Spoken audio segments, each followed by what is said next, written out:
again. So honored and privileged to have Reverend Jackson here tonight. The next piece that that's coming up, and they call me one of the, I guess, one of those people who know a lot about it in our group at the station. I does the social media thing. All my young people in here on social media, put your hands up, whether it be Snapchat or Instagram or Periscope or Twitter or whatever it is. This your phone? That's your phone? I don't know if you got no social media on there, Rev.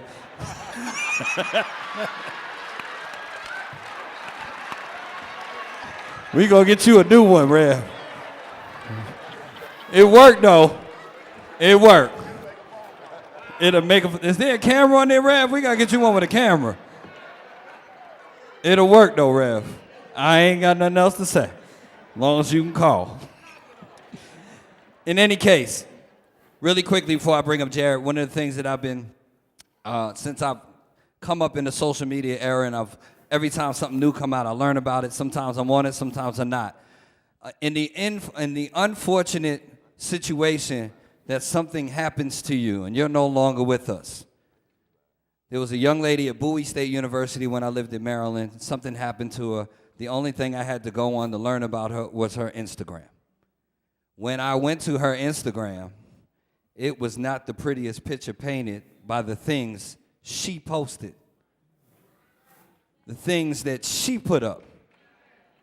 So when, in the unfortunate situation, should we all be left to ask questions, what kind of person were you? What kind of person are you? Had you been while you were here? If I open your Instagram, what am I learning about you? You are what you post. You are what you post. And they can help, we're in this situation when people die, like Trayvon Martin was gone and they went to his Instagram, but they'll go to anybody's Instagram and they'll put you on trial even though you're the one that didn't even do nothing. You were murdered and now you're on trial. They're going to look at your social media, what you post, what your grades was like, who your friends are. These are the things you need to be conscious of before you press send, before you press go. Now, for everybody who's on all these social media, and Facebook Live is something relatively new, and Periscope, you need to know how to appropriately use these things if you're going to use them for your benefit. Like, should you hold the camera horizontally or vertically? How does that work? Are you streaming? Are you recording? What about apps like Legal Equalizer? And if you're just videotaping, how do you download it and upload it and pass it on to people so it can go viral? I would love to introduce Jared Grant, CEO and founder at Learning, Technology, and Leadership, LLC. Also a member of Let Us Make Man. He will bring us the social media lesson. Give a round of applause for Jared.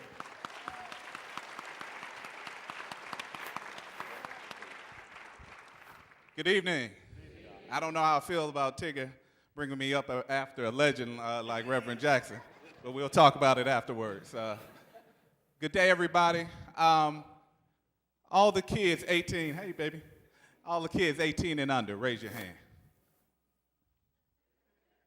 Okay. All the adults 19 and over, raise your hand. All right. All those 18 and under, do you have a Facebook account? Raise your hand if you do. Okay, all right. All of you 19 and over, do you have a Facebook account? Raise your hand. Okay, look at the power of those numbers. Okay, how about Twitter? 18 and under, do you have a Twitter account? Raise your hand. A few more. Okay. 18 and under. Snapchat? Okay, it changes. Most of our 18-year-olds and under go to Snapchat. Few things, you all. You've always used technology as a mechanism to tell your story, your narrative. Ida B. Wells did it. Y'all remember Ida B? What did she do? She talked about, and it was after the fact, and it's a shame, the lynchings. You all are documentarians now. You have to accept another role, okay? And so in that role, I'm here to just talk to you a little bit about what you're going to do with social media. Now, media versus social media. What do I mean? Something has happened in the last 20 years. Technology has evolved in such a way where we're not dependent anymore on the CNNs or the news industry. You are an industry in and of yourself. So how are you as an industry in and of yourself going to use technology to express that? Well, you have social networks. All of you have friends? Okay, how many friends do you have? How you doing? Huh? 5,000, right? 3,000, 2,000, 400. It multiplies when people begin to share that information with others, correct? All right. Those of you who are about 30 and up, I've talked about this with my Let Us Make Man brothers. How you doing, Brother Derrick? Let Us Make Man. All of you 30 and up, you are digital immigrants. All of you 30 and below, you're natives. You speak a language, and a particular language. And this is important because W.B. Du Bois taught a particular phrase. Everybody remember that phrase? Who knows it? Each one? Okay. You have a native in your house, probably, that knows technology better than you do. So you have somebody to help train you on using the technology. I want to make you Zen, a Zen Buddhist. Everybody going to become a Zen Buddhist. In that I don't want you to think about the technology. I just want you to think about what you're going to create and use as a result of using the technology. Does that make sense? I used to train folks. That's what I do. I train people on using technology. I asked my class, I said, hey, I want y'all to move y'all mouse to the right. And they didn't know how to use the mouse yet. They picked it up and they lifted it to the right. But after a while, what occurred and happened? They began to learn how to use the mouse. Remember that game that we played, Solitaire? That game was constructed and created as a result to make you learn how to use the mouse. No longer do anyone in this room think about the mouse. You just get up there and do what? Create. We want to do that same thing with social media. Get those young people in your house or around to help train you. Now, we got some sheets, I think, that we're going to pass out that's going to give some of this instruction. Brother White, I need help with the screen up there. Okay.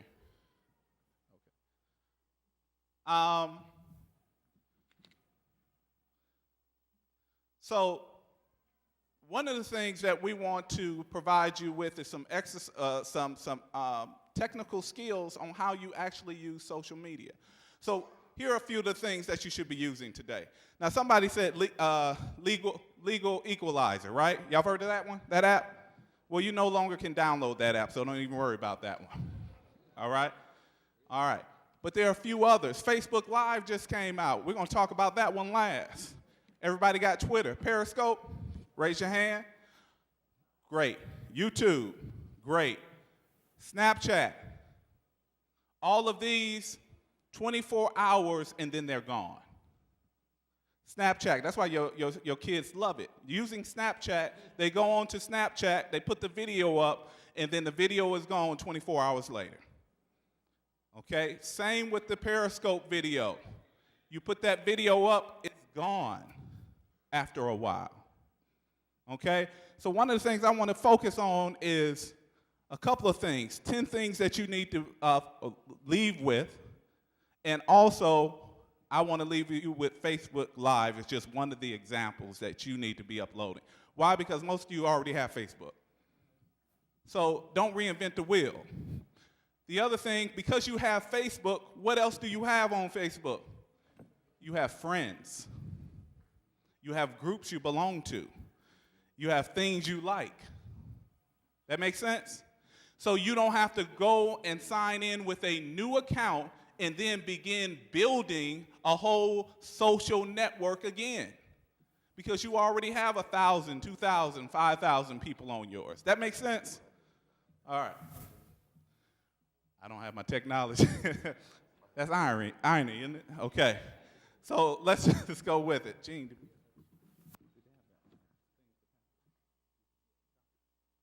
okay. So we're going to pass out what we're talking about, and I'm just going to really just talk through it real quick.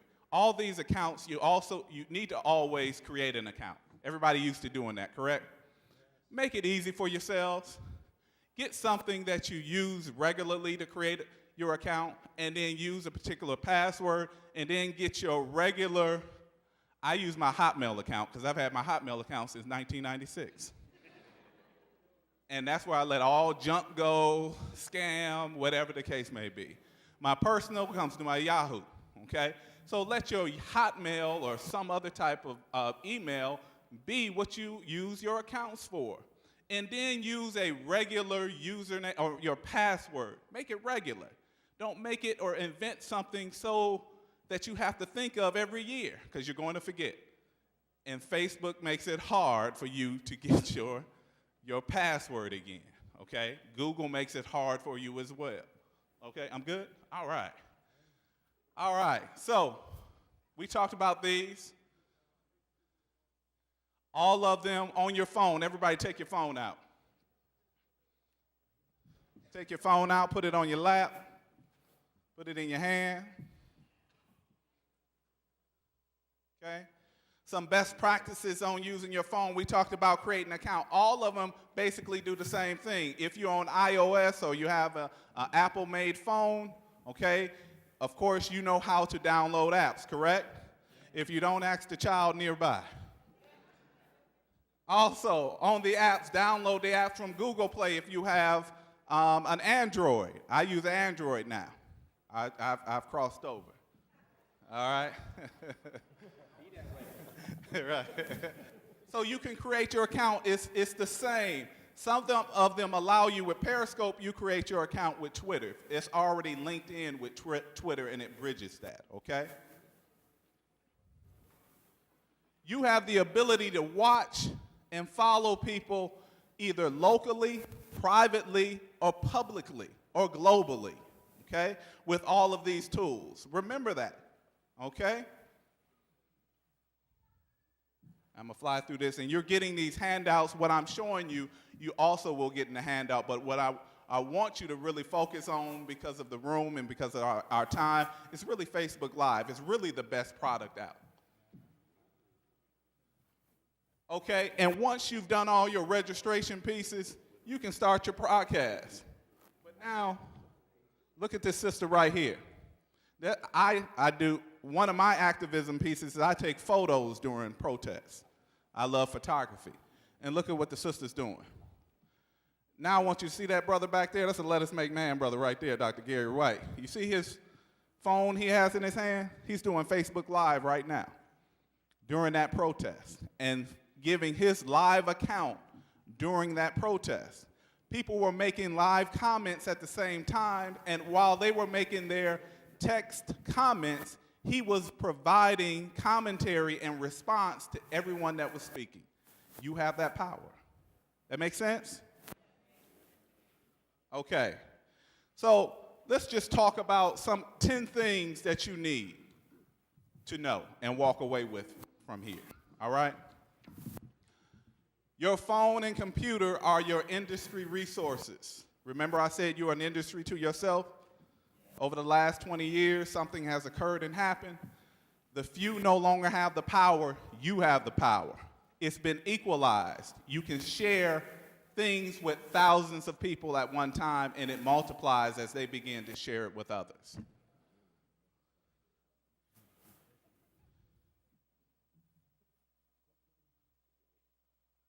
Okay.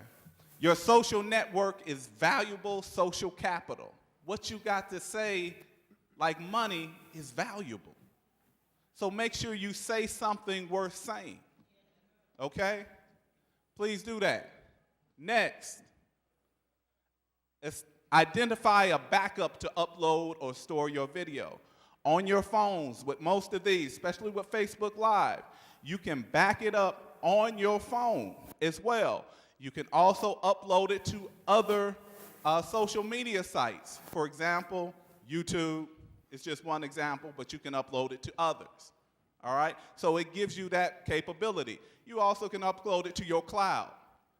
All right? So when you're stopped, you know that you have the capability to immediately upload things, but also if you have to save it and you're using your phone, because that's the other thing, if you're just using your phone video, you know it's just going to upload either up to your cloud or on the phone itself.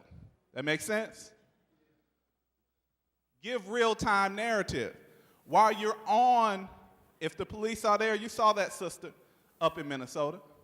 She gave you live, very calm, and amazing narrative on what was going on as she sat there and saw her boyfriend die.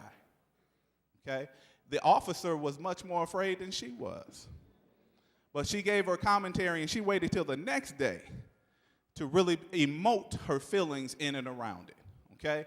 But that's the thing. Give your calm commentary and narrative immediately and give all the facts. The other things you want to do, make sure you're stating where you are, okay? Date, time, the place, and you may have to say that a few times throughout your video. Keep your hands steady while video recording. Okay, that's important. It may not go viral. It still may because it might be the only video out, but we are all having a hard time seeing, and that's going to cause us to not be able to use it as proof if we don't have a steady hand. But do your best. Okay, that makes sense? All right. Tell your story clearly. I just needed to reiterate that, but you need to be clear in what you're saying and enunciate exactly what you're saying. Interact real time with your messages and with your audience. I said that earlier with the brother who was on FaceTime. People were commenting and texting in Messenger at the same time while he was on. And he could comment verbally and speak to their questions or their comments in real time. So that's the interaction and exchange that you can have real time.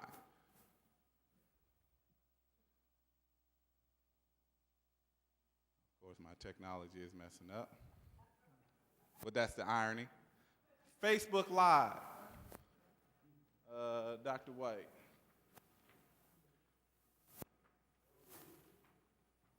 I want to do one more thing here. When you go into Facebook and you go into where it asks you to put in your message, it is a drop down that allows you to click on the actual icon to begin to click. That's all you have to do. Click on that icon and you're live. You want to hold your camera not horizontally, but vertically. Okay. Say that again. Oh, okay, yeah, good point. The brother said clean the lens too. Okay? So clean your lens, clean your phone, all right? So hold it vertically, okay, so that we can see it clearly, because if you hold it landscape, it gets muddled. So you want to hold it vertically. And that's pretty much it. You can even do, the great thing about Facebook Live, you can go back and edit your work. You can add memes and commentary to your work so that you can reshare it again as well. Does that make sense? So you have the power of Facebook already. You already have your friends, okay?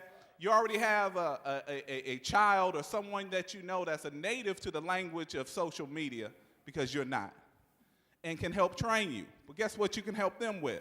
Technological character. These kids have not built character yet. So it's an exchange while you're talking. That's why they show all their business on social media. They're very transparent. They break up with people on social media. Okay? So don't do that, Facebook Live. All right. So I just wanted to share, we have some of the documentation that we passed out to you should give you direct rules on how you go through and actually do it. If you're already on Facebook, it's really easy. Click right into that box. You drop down. You have it right there. You are documentarians. You are creators. You are producers. You are directors. You're just not users anymore, okay? Each one teach one. Each one take that camera and help, your fellow community out with what's going on. All right? Thank y'all. If you have any questions, I'm here for you. Oh, last thing, we have some pre and post assessments. Make sure you fill those out and get those back to us, okay? We appreciate that.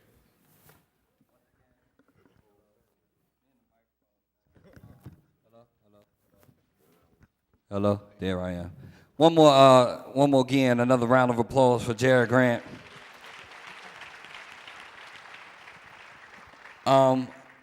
We are giving a lot of information, and I understand that there are handouts. If you haven't received them, there are handouts on social media, your Know Your Rights card, and the subject matter we're about to go over now, they'll all be available to you in the lobby as you leave.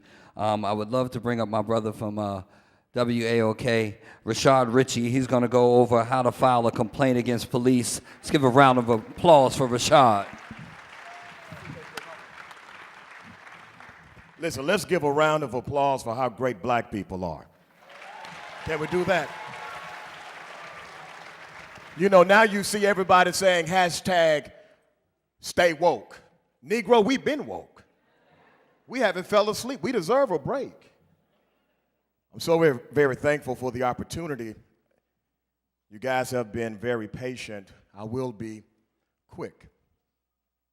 How many of you know there's a false narrative about black men and black women in the United States of America? I'm going to go ahead and tell you like I got it, okay? Whites are more likely to commit crimes against children. Whites are more likely to commit crimes against family members. Whites are more likely to commit crimes against coworkers.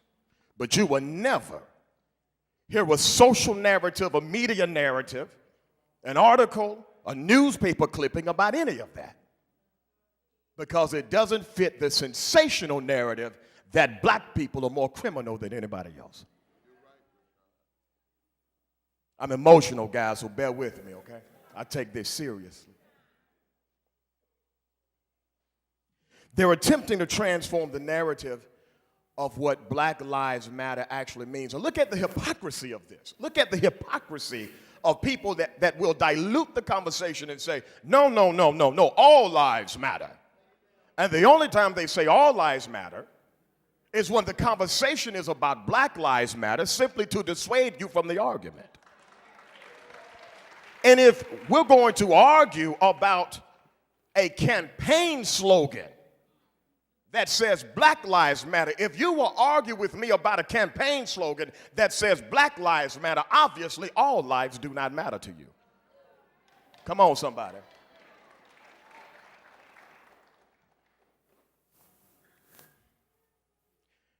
So those who say all lives matter, they then will reference that somehow Black Lives Matter, the language is too divisive. That it highlights one demographic over the other, and we're all citizens in the United States of America. We should not be separated by these community clauses, such as Black Lives Matter or Brown Lives Matter. However, when people started saying Blue Lives Matter, I heard nobody say all lives matter. Not one person. And here's another question, and we're going to get into the police element of this. When did cops become a community? That's real. When did cops become their own community? You see, that blue comes off, this black doesn't. This is a community. This is a community. Cops were meant to protect and serve communities. When did they become the community? The us and them mentality that exists between cop and citizen has been waged by them. Can I make it plain? They are attempting to change the narrative. If you could transform the narrative of Black Lives Matter, you could transform the movement. So that's why Bill O'Reilly and idiots like Sean Hannity and all of these guys go on their commentary and say, oh yeah, Black Lives Matter is a terrorist organization. It's a hate group. Ask them about the KKK and they run away from that. How many people have been killed by members of Black Lives Matter? 0. How many people have been terrorized by members of Black Lives Matter? 0. Now they're a hate group because they preach black love. Y'all got to be careful with this stuff. I have callers that call my show regularly, and many of you know them. Some of them are Republicans. God bless them. We got some in this building too. Don't act like y'all ain't in here. And many of us are falling for the narrative against the unity of our black community. At the end of all of this, ladies and gentlemen, if we are not engaged in voting, let me make this simple. We can march until our shoes wear off of our feet. But if we are not civically engaged, we're leaving everything else on the table for them to take.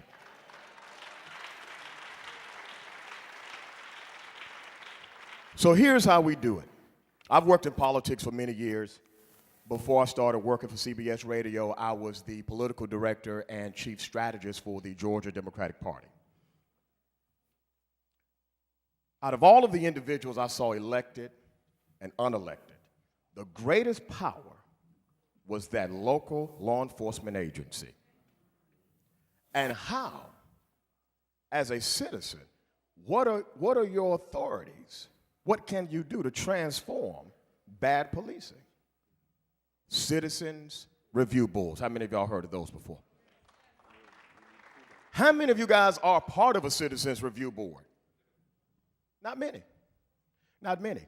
How many of you know that where you live, a Citizens Review Board even exists? You don't know one way or the other. Not many. So here's what I want to do for the sake of time.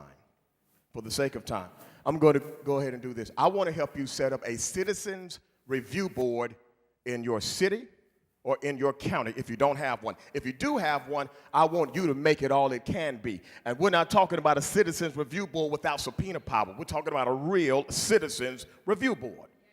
So I'm going to do this. Get your phones out, get your sheet of paper, get your pen. I'm going to give everyone my personal cell number. And I want to help you set up a Citizens Review Board in your city or in your county. Because I know we've been here all night. Folk are already leaving. I want to be respectful of your time, okay? 404-549-1196. Don't call me past midnight unless you in jail or something, all right? 404-549-1196. That's my personal cell phone number. My name is Rashad Ritchie. And we're going to bring up now my good friend. He got the blackest show on radio, Dr. F. Key Slaughter, the movement. Y'all give him a round of applause as he comes.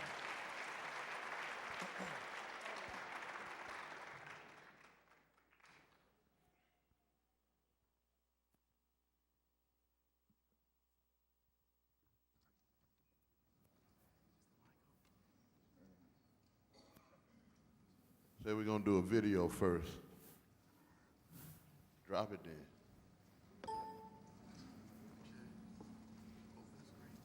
Time of our people is kept. Last March, Owens shot and killed Nicholas Thomas on Cumberland Parkway. They stood in the rain on the steps of Smyrna City Hall holding...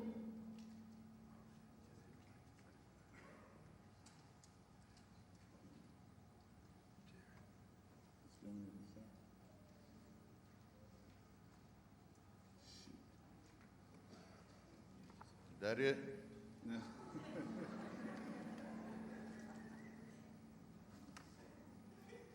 signs and calling for justice. He was trying to get away from the cops. He got in that Maserati right there, that white car, and they shot him damn dead. Protesters are upset over what happened back in December to Kevin Davis. His family says he was a bona fide hero who was killed like a common violent criminal. Tonight, we mourn, but tomorrow we will fight. Police brutality is indeed out of control, but it's not just racial profiling. People of all color are victims of the rise of the police state in America. The time for remorse would have been when my husband was yelling to breathe. That would have been the time for him to show some type of remorse or some type of care for another human being's life. And they were lining them up against that wall over there, and they put him on his knees, and they're holding his hands, and he has his hands voluntarily behind his back.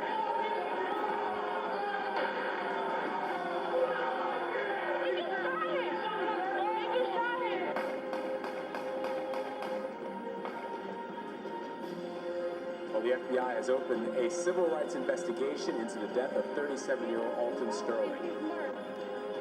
Took away a man with children who depended upon their daddy on a daily basis. We're being hunted every day. It's a silent war against African American people as a whole.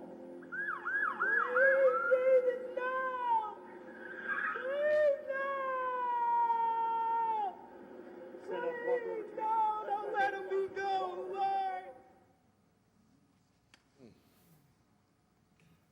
Did you feel that? That's called trauma. The fact that you feel it in your spirit, that you feel it in your bones, that it shakes you to your very core. That's called trauma. Each and every time you see the video played to the point where now you can't even look at it anymore, that's called trauma. And that's what we, as a community, are experiencing. I set my timer to 6 minutes, and I'm going to do this in 6 minutes and be out of here and leave you alone. All right. Everybody was telling me, my wife before I left home, and even some colleagues here, telling me to be nice. So what does that mean? It means don't be too strong standing in the truth of your reality. Because we censor ourselves. And we voluntarily censor ourselves because we are a people who are traumatized. I am a professor by trade. I do radio on the side, and I'm a clergy person. I'm a pastor of black people. And so I can't afford to tell black people lies because that's outside of my purview. I'm supposed to tell truth. Let me just share one piece, and I'm on my client timer. Let me share a piece from the mystic, the black theologian, Howard Thurman, to kind of contextualize my remarks that will be completed in the next 4 minutes. The fact is, in any great struggle between groups in which a major control of the situation is on one side, the ethical question tends to become merely academic. The advantaged group assumes that they are going to be fooled, if it is possible. There is no expectation of honesty and sincerity. They know that every conceivable device will be used to render ineffective the advantage which they have inherited in their position as the strong. The pattern of deception by the weak are deprived of their civic, economic, political, and social rights without its appearing that they are so deprived. It is a matter of continuous and tragic amazement. The pattern of deception by which the weak circumvent the strong and manage to secure some of their political, economic, and social rights is a matter of continuous degradation. A vast conspiracy of silence covers all of these maneuvers as the groups come into contact with each other, and the question of morality is not permitted to invade it. In other words, we be lying to try to stay free, and they be lying in an attempt to try to stay in control. Nobody is being honest with each other. The reality is that the overwhelming majority of whites, about 83% of white people kill white people. So don't be thrown off by the argument that black on black crime should be considered first. White on white crime ought to be considered first, and white on black people crime ought to be considered first. Now, the Ferguson report revealed that there is a systemic policy and program of economic exploitation of our people through intentional false criminalization by stop and frisk, legal and illegal searches and seizures, legal and illegal traffic and ticketing, and other forms of legal and illegal harassment. That's real. That's true. And so, to live under that type of scrutiny, that type of hypervigilance, causes us to be traumatized. And so a word about trauma. A word about trauma. Much talk has been talked about healing, and I believe in healing. I even believe in instantaneous healing.